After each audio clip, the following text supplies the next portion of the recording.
Assalamu alaikum. Alhamdulillah Rabbil Alameen. Bismillah ar-Rahman ar-Rahim.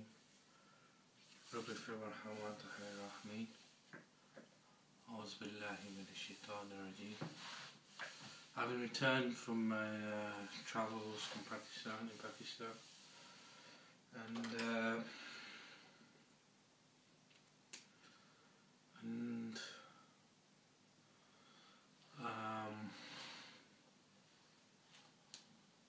realizing certain points which I've already mentioned in my writings. Now they think we're really bad and compare us to primal people of Africa or or America, like the Mohicans and the Red Indians, and we know they're not that very good. They're not that good because they copy and imitate the Jews, the children of Israel. So we're not that bad. After all, we're the righteous family of Prophet David. And the difference between us and primal people of Africa and America is the test by which Abraham had a dream and commanding him to sacrifice his firstborn on the Mount of Moriah, as the Bible tells us. Now the Quran explains to us that not by name but by reference to the narrative that Ismail was the firstborn. And I mean, it's already recognised that Isaac was born afterwards, after the punishment that the people of Sodom received, and Lot was rescued and saved from it, except his wife, who was doomed. And so Abraham was tested to sacrifice his firstborn,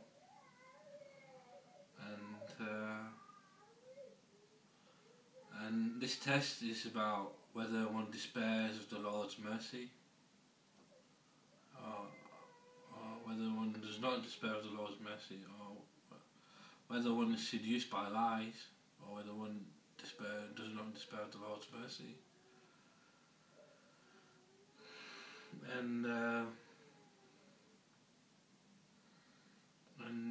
as he was about to carry it through,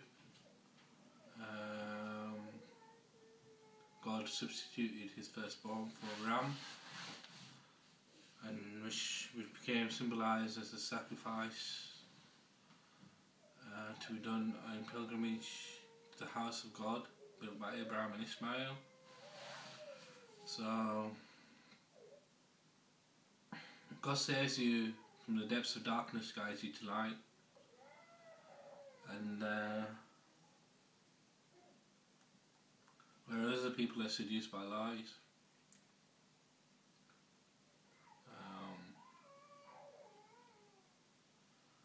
Now, the fact that the dream was thought to be by God, was from God, was actually a satanic dream, because God does not never advocates sin. And just says, I was in Pakistan and a lot of telltale signs were talking about Sajid, my brother, being crucified almost, already brutally murdered. And even in my own narrative, I went through that passage of life and thinking my brother had died while I was in Pakistan, and I was in Pakistan to be a sacrificial offering, which were turned into two horns, and all these things, and everything was telling me that this was going to happen. And I thought it backfired on them, that the scheme had backfired on them. They lost their heart instead of attacking the heart. And but God never advocates sin, and God's mercy encompasses all things. And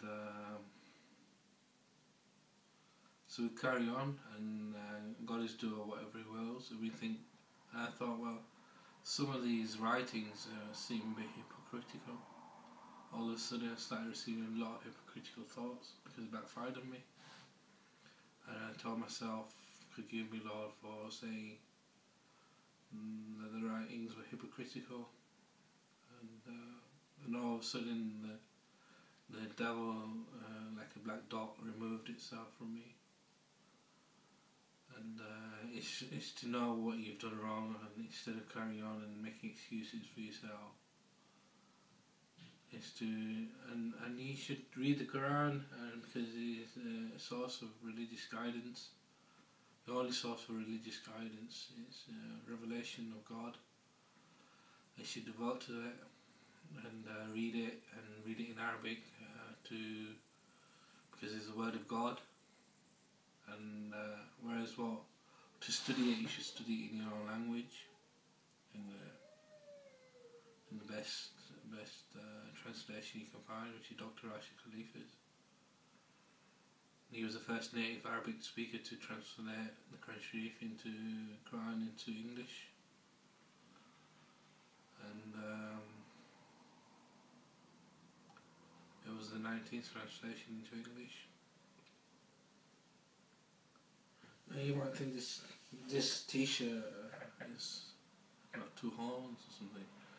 I don't know. It's a bit difficult to say that because some aspects of it remind me of the devil,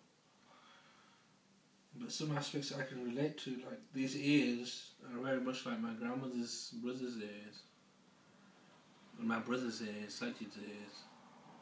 The ears, this Captain Spock ears like this.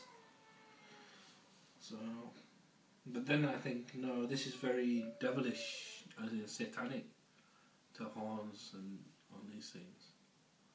But I know two horns looking in is a messenger of God who will come at the time of Gog and Magog, and that's all I know. Who it is, who it will be, I don't know.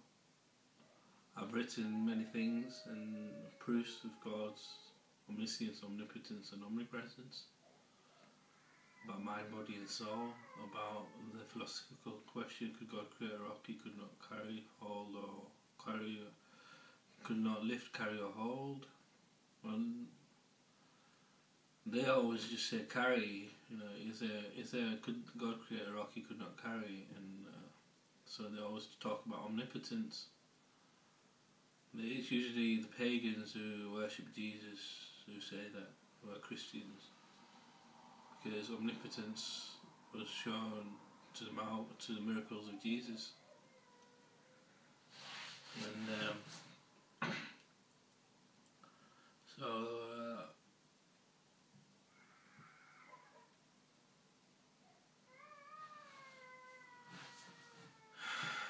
it's like the baptism of water for Jesus' life.